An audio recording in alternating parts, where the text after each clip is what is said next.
নমস্কাৰ বন্ধুসকল, কি খবৰ? আপোনালোক নিশ্চয় ভালে আছে।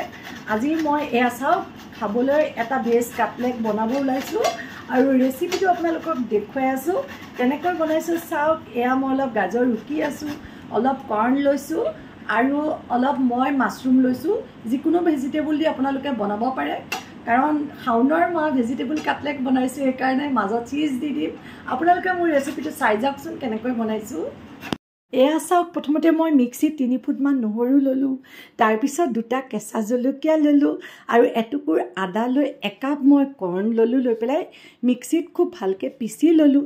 লৈ পেলাই তাৰপিছত মই যে গাজৰখিনি ৰুকি লৈছিলোঁ, সেই ৰুকা গাজৰখিনি ল'লোঁ, পিচা কৰ্ণখিনি ল'লোঁ আৰু অলপমান মাছৰুম মই ইয়াতে সৰু সৰুকৈ কাটি দিলোঁ।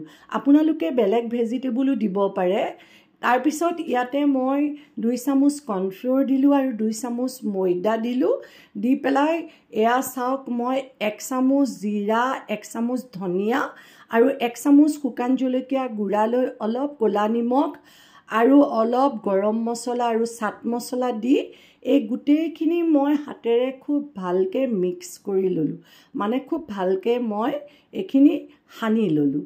লৈ পেলাই এতিয়া যেতিয়া সানা হ'ল, গোটেই বস্তুখিনি মিক্স হৈ গ'ল, তেতিয়া মই এনেকৈ হাতেৰে কাটলেট আকাৰ দিলোঁ আৰু দি পেলাই মাজত অলপ চিজ সুমুৱাই দিলোঁ। দি পেলাই কাটলেটৰ শ্বেপ বনাই গোটেইখিনি মই 6-7টামান কাটলেট হ'ল তেনেকৈ বনাই ল'লোঁ। লৈ পেলাই এয়া চাওক, ব্ৰেড ক্ৰাম্বছ অলপ ল'লোঁ। লৈ পেলাই তাতে নিমখ আৰু শুকান জলকীয়া গুড়া ল'লোঁ। লৈ পেলাই এই কাটলেটখিনি খুব ভালকৈ চাৰিও ছাইডে মই লেটিয়াই ল'লোঁ। গোটেই কাটলেটখিনি প্ৰথমতে মই ৰেডি কৰি ল'লোঁ, এনেকৈ লেটিয়াই পেলাই। তাৰপিছত এয়া চাওক, ৰেডি কৰি মই এতিয়া গৰম তেলত ভাজিম। এনেকৈ পেলাই গোটেই কাটলেটখিনি ৰেডি কৰি ল'লোঁ। আপোনালোকে চাব, এইটো যিহেতু ভেজিটেবল আছে, ইয়াত স্বাস্থ্যৰ কাৰণে বৰ উপকাৰী। তাতে মোৰ কাটলেটখিনি মাছৰুম আছে, কৰ্ণ আছে আৰু গাজৰ আছে। তেনেকৈ আপোনালোকে ভেজিটেবল কাটলেট বনাই খুব সুন্দৰভাৱে এই গৰমত পৰিৱেশন কৰিব পাৰে। লগত চাটনি বনাই ল'ব। আকৌ মই চাটনি কেনেকৈ বনালোঁ সেইটোও দেখুৱালোঁ দেই আপোনালোকক। এয়া চাওক, এয়া মই ধনিয়া ল'লোঁ, কেঁচা ধনিয়া ল'লোঁ, তাতে এটা জলকীয়া আৰু অকণমান নহৰু ল'লোঁ। লৈ পেলাই মিক্সিত এটা চাটনি বনাই ল'লোঁ। তাৰপিছত এয়া পেন গৰম কৰিলোঁ। গৰম কৰি কাটলেটখিনি যে বনাই থৈছিলোঁ, সেই কাটলেটখিনি গৰম তেলত মই পেনত দিলোঁ।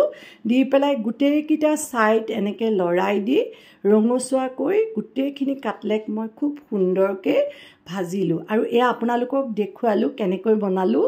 লগত এয়া চাটনি ল'লোঁ। আপোনালোকে এনেকৈ বনাই চাব আৰু পৰিৱেশন কৰি চাব। আৰু যদি মোৰ ৰেচিপিটো আপোনালোকে ভাল পাইছে, তেন্তে মোক লাইক, শ্বেয়াৰ আৰু ছাবস্ক্ৰাইব কৰিবলৈ নাপাহৰিব। তেতিয়াহে মই আগলৈ এনেকৈ নতুন নতুন ভিডিঅ' আপোনালোকৰ মাজলৈ লৈ আহিম।